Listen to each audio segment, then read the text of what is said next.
ಮಧ್ಯಾಹ್ನ ಸುಮಾರು 1:10ಕ್ಕೆ take off ಆಗಬೇಕಾಗಿದ್ದಂಥ ವಿಮಾನ ವಿಳಂಬವಾಗಿ ಟೇಕ್ ಆಫ್ ಆಯಿತು. ಸುಮಾರು 1:17ರ ಸುಮಾರಿನಲ್ಲಿ ಟೇಕ್ ಆಫ್ ಆಯಿತು ಅನ್ನುವಂಥದ್ದು ಸದ್ಯಕ್ಕೆ ಲಭ್ಯವಾಗ್ತಾ ಇರುವಂತಹ ಮಾಹಿತಿ. 5-7 ನಿಮಿಷ ಲೇಟ್ ಆಗಿ ಟೇಕ್ ಆಫ್ ಆಗಿ 33 ನಿಮಿಷಕ್ಕೆ ವಿಮಾನ ಪತನದ ಮಾಹಿತಿ ಸಿಗುತ್ತೆ. ಅಂದ್ರೆ ಏರ್ಪೋರ್ಟ್ ಬಳಿನೇ ವಿಮಾನ ಹೊತ್ತಿ ಉರಿದಿದೆ ಅಂತ ಹೇಳಿ. ಇನ್ಫ್ಯಾಕ್ಟ್ 1:10ಕ್ಕೆ ಟೇಕ್ ಆಫ್ ಆಗಬೇಕಾಗಿತ್ತು, ಬಟ್ 1:17ಕ್ಕಾಗಿದೆ. 5-7 ನಿಮಿಷ ಡಿಲೇ ಆಯಿತು ಟೇಕ್ ಆಫ್ನಲ್ಲಿ. ಅದಾದ ನಂತರ ಟೇಕ್ ಆಫ್ ಆಗಿ ಕೆಲವು ಹೊತ್ತಾಗಿತ್ತಷ್ಟೇ. ಮೇಧಾನಿ ನಗರ್ ಏರಿಯಾ ಏನಿದೆ, ಗುಜರಾತ್ನ ಮೇಧಾನಿ ನಗರ್, ಈ ಅಹಮದಾಬಾದ್ ಏರ್ಪೋರ್ಟ್ನಿಂದ ಸ್ವಲ್ಪ ದೂರದಲ್ಲಿರುವಂತಹ ಏರಿಯಾ ಇದು. ಈಗ ಸಿಗ್ತಾ ಇರುವಂತಹ ಐಟಿನರಿ ಪ್ರಕಾರ ಸುಮಾರು 33 ನಿಮಿಷಕ್ಕೆ ಟೇಕ್ ಆಫ್ ಆಗಿ ಅದಾದ ನಂತರ 33 ನಿಮಿಷಕ್ಕೆ ಕ್ರ್ಯಾಶ್ ಆಗಿರಬಹುದು ಅನ್ನುವಂಥದ್ದನ್ನ ಹೇಳ್ತಾ ಇದ್ದಾರೆ. ಬಟ್ ಇನ್ನಷ್ಟೇ ಡೀಟೇಲ್ಸ್ ಕನ್ಫರ್ಮ್ ಆಗಬೇಕು. ಯಾಕಂದ್ರೆ ಏರ್ಪೋರ್ಟ್ನ ಹತ್ತಿರದಲ್ಲೇ ಆಗಿದೆ ಅಂತ ಹೇಳಿದ್ರೆ ಟೇಕ್ ಆಫ್ ಆಗಿ ಕೆಲವೇ ಹೊತ್ತಿನಲ್ಲಿ ಕ್ರ್ಯಾಶ್ ಆಗಿದೆ ಅನ್ನುವಂಥದ್ದು ಸ್ಪಷ್ಟ ಇಲ್ಲಿ. ಸೊ ಮೇಧಾನಿ ನಗರ್ ಏರಿಯಾದಲ್ಲಿ ಬಿದ್ದಿದೆ ವಿಮಾನ. ನೋಡಿ, ಅಲ್ಲಿ ಒಂದು ವಿಮಾನದ ಅವಶೇಷಗಳು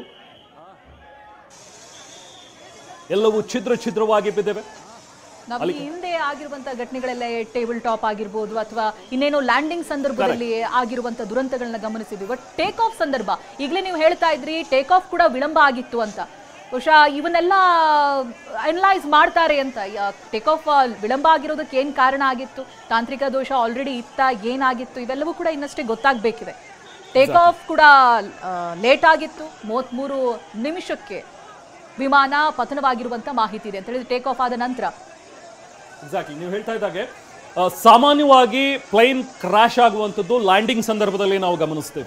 ಸೊ ಲ್ಯಾಂಡಿಂಗ್ ಆಗುವಂತಹ ಸಂದರ್ಭದಲ್ಲಿ ಆಗುವಂತಹ ಕೆಲವೊಂದಷ್ಟು ಟೆಕ್ನಿಕಲ್ ಗ್ಲಿಚಸ್ನಿಂದಾಗಿ ಅಥವಾ ಬೇರೆ ಏನಾದರೂ ಒಂದಷ್ಟು ಕಾರಣಗಳಿಂದಾಗಿ ಕ್ರಾಶಸ್ ಆಗಿರುವಂಥದ್ದು, ಕ್ರಾಶ್ ಲ್ಯಾಂಡಿಂಗ್ ಆಗಿರುವಂಥದ್ದು ಇಂಥವು ಸಾಕಷ್ಟು ಬಾರಿ ಗಮನಿಸಿದ್ವಿ. ಅಥವಾ ವಿಮಾನ ಆಕಾಶದಲ್ಲಿ ಹಾರಬೇಕಾದಂತಹ ಸಂದರ್ಭದಲ್ಲೂ ಕೂಡ ಕೆಲವೊಂದಷ್ಟು ಸಮಸ್ಯೆಗಳಾಗಿ ಅಲ್ಲಿ ಆಕ್ಸಿಡೆಂಟ್ಸ್ ಆಗಿ ಕ್ರಾಶ್ ಆಗಿರುವಂಥದ್ದನ್ನು ಕೂಡ ನೋಡಿದೀವಿ. ಬಟ್ ಟೇಕ್ ಆಫ್ ಸಂದರ್ಭದಲ್ಲಿ ಆಗುವಂಥದ್ದು ಬಹಳ ವಿರಳ.